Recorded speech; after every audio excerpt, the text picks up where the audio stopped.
No surprises. How good leaders evaluate staff.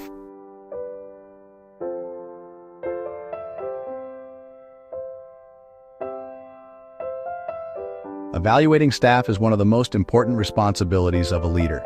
Done well, evaluations build trust, improve performance, recognize progress, and help employees grow.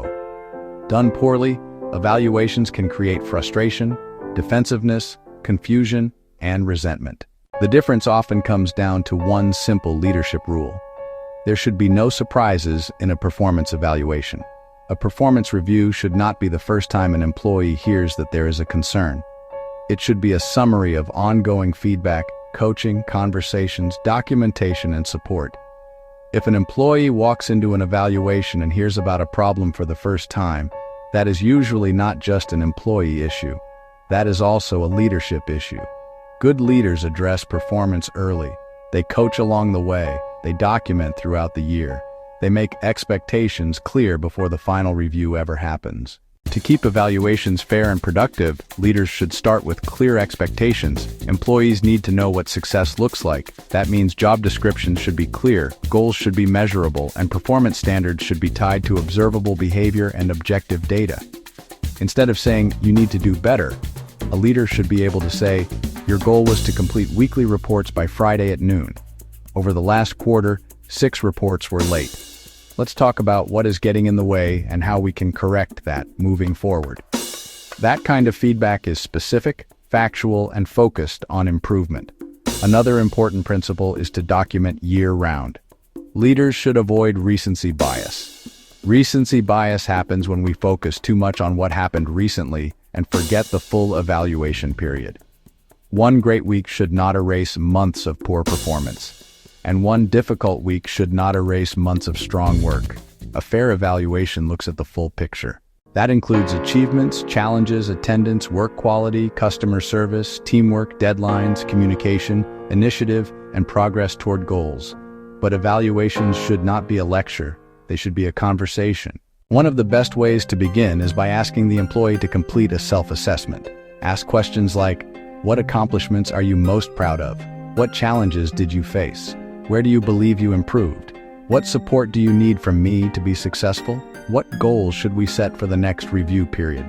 This matters because employees are more likely to commit to improvement when they help shape the plan.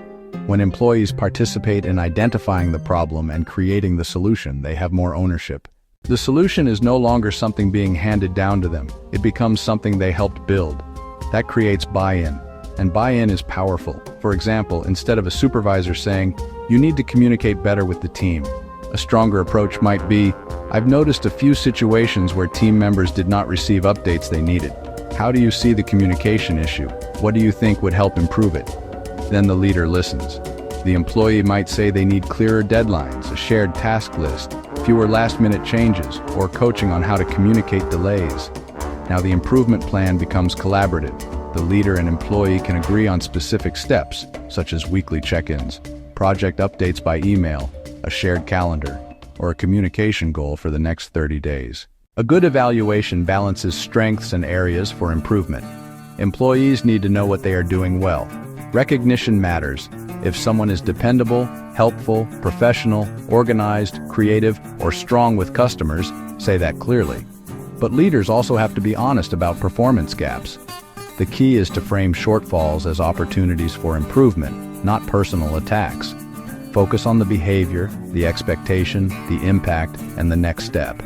A helpful structure is, here is what happened, here is why it matters, here is what improvement should look like. Now let's build the plan together. For example, when customer calls are not returned within 1 business day, clients become frustrated, and the team receives follow-up complaints. What system could help you track calls more consistently? That question invites the employee into the solution. It also keeps the conversation focused on performance, not personality. Another important rule is to avoid comparisons. Do not say, "Why can't you be more like Maria?" or "Everyone else is doing better than you." That kind of comparison damages morale and usually makes the employee defensive.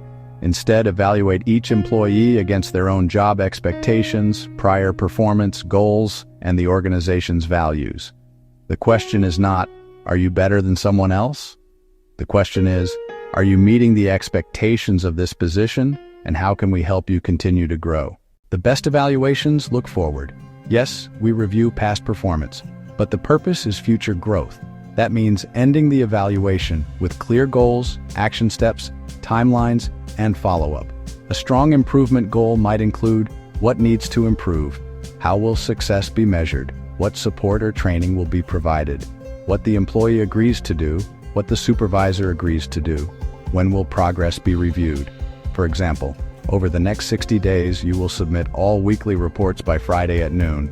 We will meet every other Monday to review progress, identify barriers, and adjust support if needed. That is clear, that is measurable, and it gives both the employee and the supervisor responsibility. Evaluating staff is not about catching people doing something wrong. It is about helping people understand where they stand, what they do well, where they need to improve, and how they can move forward. Strong evaluations are fair, documented, specific, respectful, and growth-focused. They are based on facts, not surprises. They include the employee's voice, and they turn performance conversations into leadership opportunities. The moral of the story is simple. A good evaluation should never feel like an ambush. It should feel like an honest conversation built on clear expectations, ongoing feedback, and a shared commitment to improvement. Because when employees help create the solution, they are more likely to own it.